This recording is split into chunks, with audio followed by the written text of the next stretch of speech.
پاکستان میں آزاد عدلیہ کی علامت سمجھے جانے والے جسٹس قاضی فائز عیسیٰ نے کہا ہے کہ فاشسٹ ریاستیں جانتی ہیں کہ اب ٹینک سے زیادہ طاقتور میڈیا ہے اور اسی لیے مسولینی سے لے کر ہٹلر تک سب نے میڈیا کو کنٹرول کیا اور آج بھی 5th جنریشن وار کے نام پر میڈیا کو کنٹرول کیا جا رہا ہے۔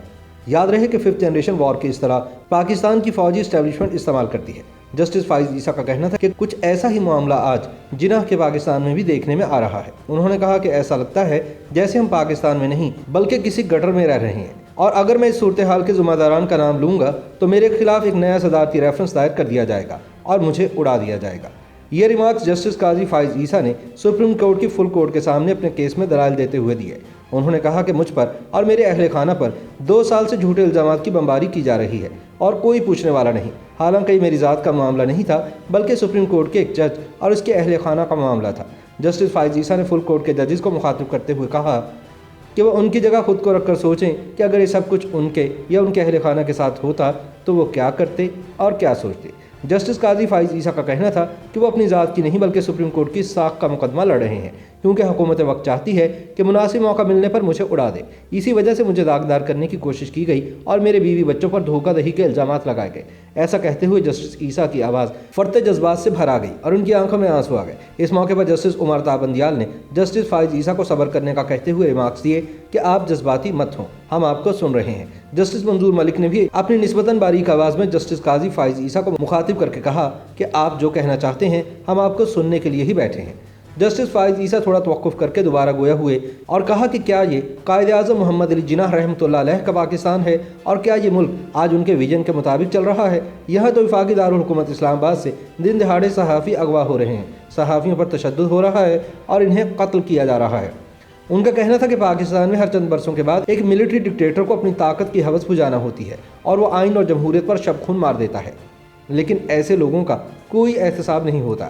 جسٹس عیسیٰ نے کہا کہ ان کا دل خون کے آنسو روتا ہے کیونکہ انہوں نے ملک کو 2 لخت ہوتے دیکھا اور پاکستان کی 90,000 فوج کو بھارتی فوج کے سامنے اپنے قدموں میں ہتھیار پھینکتے ہوئے دیکھا۔ انہوں نے کہا کہ بعد میں حمود الرحمان کمیشن میں جو کچھ سامنے آیا وہ پاکستانی میڈیا میں رپورٹ کرنے کی اجازت نہیں تھی اور کہا گیا کہ یہ قومی سلامتی کا مسئلہ ہے۔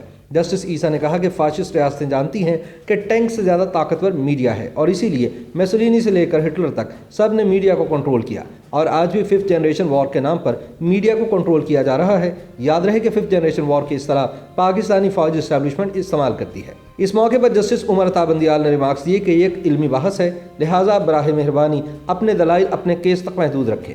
جسٹس بندیال کا کہنا تھا کہ صحافیوں کے ساتھ جو ہو رہا ہے ہمیں اس پر افسوس ہے، لیکن اگر کسی کے ساتھ زیادتی ہو رہی ہے تو اس عدالت میں کیس لے کر آئے، قانون اپنا راستہ بنائے گا اور ہم اپنے اختیار کا بھرپور استعمال کریں گے۔ تاہم جسٹس بندیال شاید بھول گئے کہ اسلام آباد سے اغوا ہونے والے سینئر صحافی اور کورٹ رپورٹنگ کرنے والے مطیع اللہ جان کے اغوا کا مقدمہ بھی سپریم کورٹ کے چیف جسٹس گلزار احمد کے سامنے زیر سماعت ہے، لیکن آج تک نہ تو پولیس اغوا کی CCTV فوٹیج حاصل کر پائی ہے اور نہ ہی نادرہ کے ریکارڈ سے اغوا کاروں کی شناخت کروا پائی ہے۔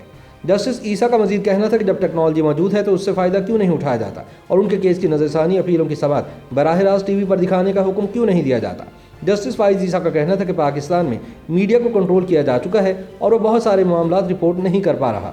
جسٹس عمر تابندیال نے عدالتی سماعت براہ راست نشر کرنے پر ریمارکس دیتے ہوئے کہا کہ یہ دیکھنا ہوگا کہ کیا TV کیمرے آپ کے کاغذات کو فوکس کریں گے اور کیا بینچ کے ججز کی ایک دوسرے سے سرگوشیاں بھی نشر ہو رہی ہوں گی۔ جسٹس بندیال کا کہنا تھا کہ ایسا عملی طور پر کرنے میں تکنیکی وسائل کی دستیابی کو بھی دیکھنا ہوگا۔ یاد رہے کہ جسٹس قاضی فائز عیسیٰ نے اپنے کیس کی کارروائی براہ راست PTV پر نشر کرنے کی درخواست کر رکھی ہے تاکہ لوگوں کو اصل حقائق معلوم ہو سکے۔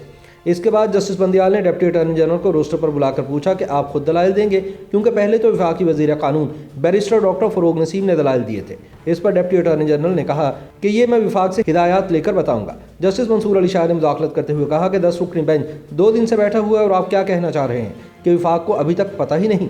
یہ تو بہت عجیب بات ہے۔ جسٹس عمر تابندیال نے ریمارکس دیے کہ نظر ثانی اپیلیں ہیں جن میں بہت مختصر دلائل ہوں گے، اس لیے آپ فوری طور پر وفاق سے ہدایات لے کر بتائیں تاکہ ہم نوٹس کریں۔ فل کورٹ کے سربراہ جسٹس عمر تابندیال کا مزید کہنا تھا کہ ہم نہیں چاہتے کہ بعد میں حکومتی وکیل آ کر کہے کہ میں نے تو کیس سنا ہی نہیں، اس لیے ہمیں جلد از جلد جواب دیں۔ YouTube پر گوگلی نیوز دیکھنے کے لیے youtube.com کی سرچ بار میں گوگلی نیوز TV ٹائپ کریں۔ گوگلی نیوز کے پیج پر سرخ رنگ کے سبسکرپشن والے بٹن پر کلک کرنا نہ بھولیے۔ YouTube پیج پر اپلوڈ ہونے والی ویڈیوز سے باخبر رہنے کے لیے بیل آئیکن پر کلک کیجیے۔ آپ کو ہر نئی ویڈیو کے بارے میں نوٹیفیکیشن موصول ہو جائے گا۔